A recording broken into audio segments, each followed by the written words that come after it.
Hey, what's up, everybody? Michigan Edge here. I'm going to share with you an early memory I had, probably one of the most earliest. Let's go back to, let's say, about 1987. I was about 5 years old.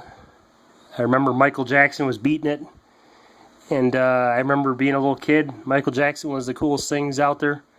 I recall trying to break dance and do the moonwalk and all that good stuff. Kind of funny how times change. But one of my earliest memories, I think, and what got me into knives probably was, my father and family members carried knives. And I remember this one right here my dad carried for quite a while. Just like I do now, I come home, I throw all my stuff on a table, my keys, my change, my knives, whatever I'm carrying, my knife. And this is a knife my dad carried for a while. This is just a cheap little Pakistan knife. But, being 5 years old, this is the coolest thing on earth to me. Oh wow, this is cool. And I recall one night everybody was sleeping, I snuck out, was snooping around, and I seen this sitting there, and, I picked it up and checked it out. I recall opening this thing up, and just thinking this is the coolest thing there is on earth right here, Wow, man, I love to have a knife like this. This is cool, lock back. Back in those days, the Buck 110 was huge, I recall. I think that's been out for quite a while, but I remember in the 80s, the lockback design was very popular. A lot of knife companies were copying, and they still copy to this day, the Buck 110. But I remember opening this up and playing with it and just admiring it. And then I was like, trying to figure out how to close this knife. I'm 5 years old. And I remember panicking, thinking, I'm going to get my ass whipped in the morning. I could not close this. I tried forcing it, pushing it, squeezing it. So I remember setting this thing down and throwing his keys and stuff on top of this here. And waking up in the morning and saying, I hope the guy don't get my ass whipped, Is, of course, when you're a kid, my mom didn't like me playing with knives or even toy guns, I recall.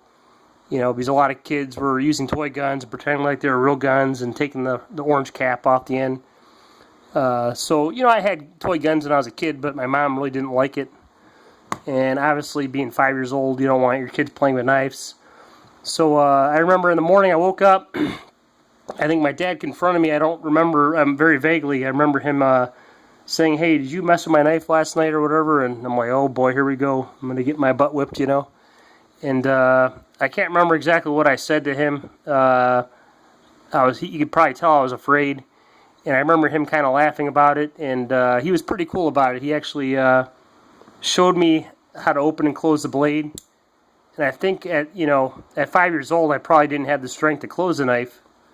But that's one of my first memories I have. And a few years back, I got into selling at a local flea market just a bunch of knives I accumulated, just to not really, maybe make a little money and do some trading and stuff. Being I'm a knife fan.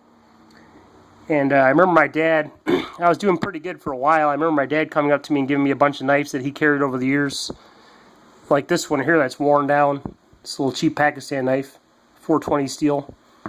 And he said, "Hey, sell these knives. Keep whatever you make out of them. Get a couple bucks." And I said, "You know what? I can't sell this knife here.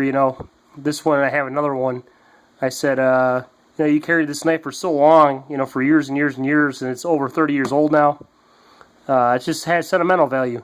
That's why I call it the $1 million knife. Someone could offer me, hey, how about this $300 Benchmade? I'll give you that for this little lockback knife there.